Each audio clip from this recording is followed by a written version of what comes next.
வணக்கம். நான் சஜினிஷா பிரியன் பேசுகிறேன். 2 பேரும் நேசிக்கிறதுக்கு, 2 பேர் ரொம்ப நெருக்கமாக இருக்கிறதுக்கு அன்பு தான் மிக முக்கியமான ஒரு தூண்டுகோலாக இருக்கணும். ஒரு பெரிய காரணியாக இருக்கணும்.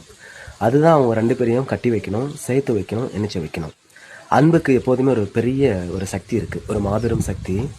அது பார்த்த மாத்திரத்தில் ஒருவரை வசீகரிக்க செய்யும். அதே மாதிரி ஒருத்தரை இன்னொருத்தருக்குள்ளே வாழ அனுமதிக்கும். அன்புக்கு அந்த சக்தி எப்போதுமே இருக்குது. ஆனால் இதெல்லாம் ரொம்ப சின்ன விஷயங்களாக ஆகிடுது இந்த காலகட்டத்தில். எங்கேயோ அப்பா அம்மா ஒரு ஆளை முடிவு பண்ணி நீ இவர்கிட்ட தான் வாழணும் அப்படின்னு சொல்லி நிறைய இந்த சடங்கு சம்பிரதாயம் இதெல்லாம் பண்ணி நிறைய வரதட்சணைலாம் எழுதி கொடுத்து இப்படிலாம் திருமணம் செஞ்சு வைக்கிறாங்க. அதெல்லாம் பார்த்தா ரொம்ப சோகத்துலேயும் நிறைய மன அழுத்தத்துலேயும் நிறைய துக்க கவலையிலையும் கொண்டு போய் சேர்த்துறது நம்ம பார்க்குறோம். எங்கேயாவது ஒருத்தர் ஒரு ரிதன்யா இருந்து போனால் அதே மாதிரி நிறைய விஷயங்கள் அடுக்கடுக்காக வந்துக்கிட்டே இருக்குது. நம்ம பார்த்துட்டு இருக்கோம் தானே. நம்ம நிறைய விஷயங்கள் நம்ம கேள்விப்பட்டுகிட்டே தான் இருக்கோம். ஆனால் மனிதர்கள் இப்படி தான் இருக்காங்க. வெறும் இந்த டௌரி வரதட்சணை என்கிற விஷயத்த பெரிதுபடுத்தி பார்க்குறாங்க. அது ஒரு கௌரவம், ஒரு அந்தஸ்து, ஒரு சமூக பிரச்சனை, ஒரு சமூக அங்கீகாரம் அப்படி எல்லாமே பார்க்குறாங்க. ஆனால் இந்த விஷயங்கள் 2 பேர் சேர்ந்து வாழ்கிறதுக்கு 1% கூட உதவி பண்ணுறதில்ல அப்படின்னு சொல்லலாம். அவங்களுடைய பொருளாதார பிரச்சனையை இட்டு நிரப்பலாம், பொருளாதார பிரச்சனையை இல்லாமல் செஞ்சிடலாம். ஆனால் அதுக்காக அவங்களுடைய ஆன்மீக தேவை, அந்த உயிரின் தேடல் இதெல்லாம் பூர்த்தி ஆகிறதே கிடையாது. ஆகவே அங்கே தான் அந்த புரிதலின்மை ஏற்படுற ஒரு விஷயமா நம்ம பார்க்குறோம். 2 பேர் புரிஞ்சுக்கிறதுக்கு எது முக்கியமோ அதுதான் தேவை. 2 பேர் புரிஞ்சுக்கிறதுலேருந்து விலகி போகிறதுக்கான வேலையைத்தான் இந்த வரதட்சணையெல்லாம் செய்யுது.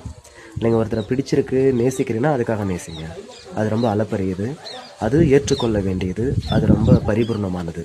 அப்படி தான் அழைக்கணும் இல்லையா? 2 பேரோட அன்பை இந்த பணம், இந்த வரதட்சணை இதெல்லாம் முடிவு பண்ணவே பண்ணாது. நிஜமாவே இதனால் மட்டும் 2 பேர் சேர்ந்து வாழ மாட்டாங்க.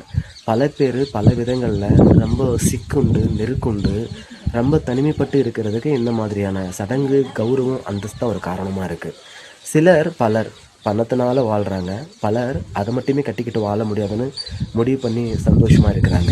இதெல்லாம் நமக்கு தெரிஞ்சது தானே. ஆனால் 2 பேர் பிளவுபட்டு போகிறதுக்கு தான் சமூக அடித்தளமே ஒரு காரணமாக இருக்குது. 2 பேர் சந்தித்து அவங்க பரிபூரணமாக பேசி காதல் வயப்பட்டு திருமணம் செஞ்சுக்கிறதுக்கு சமூகம் பெரிய தடையாக இருக்குது. நீங்கள் ஒன்று பாருங்களேன், இந்த சமூகத்தில் திருமணம் தான் ஒரு குற்றமாக கருதணும். பெரியார் கூட அதை தான் சொன்னார். திருமணத்தை ஒரு கிரிமினல் குற்றமாக கருதணும் அப்படின்னு ரொம்ப ஆழமாக யோசித்து சொன்னார். அப்படியே எல்லாரும் திரிக்கிட்டு போயிட்டாங்க, என்ன இவர் இப்படி சொல்லிட்டார் அப்படின்னு சொல்லிட்டு. ஆனால் திருமணம்லாம் அங்கீகரிக்கப்பட்டு எல்லாராலையும் வரவேற்பு பெற்று செய்விக்கப்படுகிறது. ஆனால் திருமணம் ஒரு குற்ற மனோபாவத்தை ஏற்படுத்துறதில்ல. ஆனால் காதல் எல்லாம் குற்ற மனோபாவத்தை ஏற்படுத்துது. மறைஞ்சு ஒளிஞ்சு இன்னாருக்கு தெரியாமல் இவருக்கு தெரியாமல், அதுலேயும் ஜாதி பார்த்து தான் காதலிக்கணும், இப்படிலாம் பல சட்டத்திட்டங்களை கொண்டு காதலில் ரொம்ப ஒரு தற்கொலை மனோபாவத்துக்கு தள்ளி விட்டுட்டாங்க அப்படி தான் சொல்லணும். ஆகவே திருமணங்கள் எப்போதுமே தோல்வியில் தான் முடியும். அது காதல் திருமணமாக இருந்தாலும் சரி, அரேஞ்சட் மேரேஜாக இருந்தாலும் சரி, காதல் இல்லாத எதுவும் நீர்த்து போகும். அதற்கு எந்த விதமான வரதட்சணையும் உதவி செய்யாது.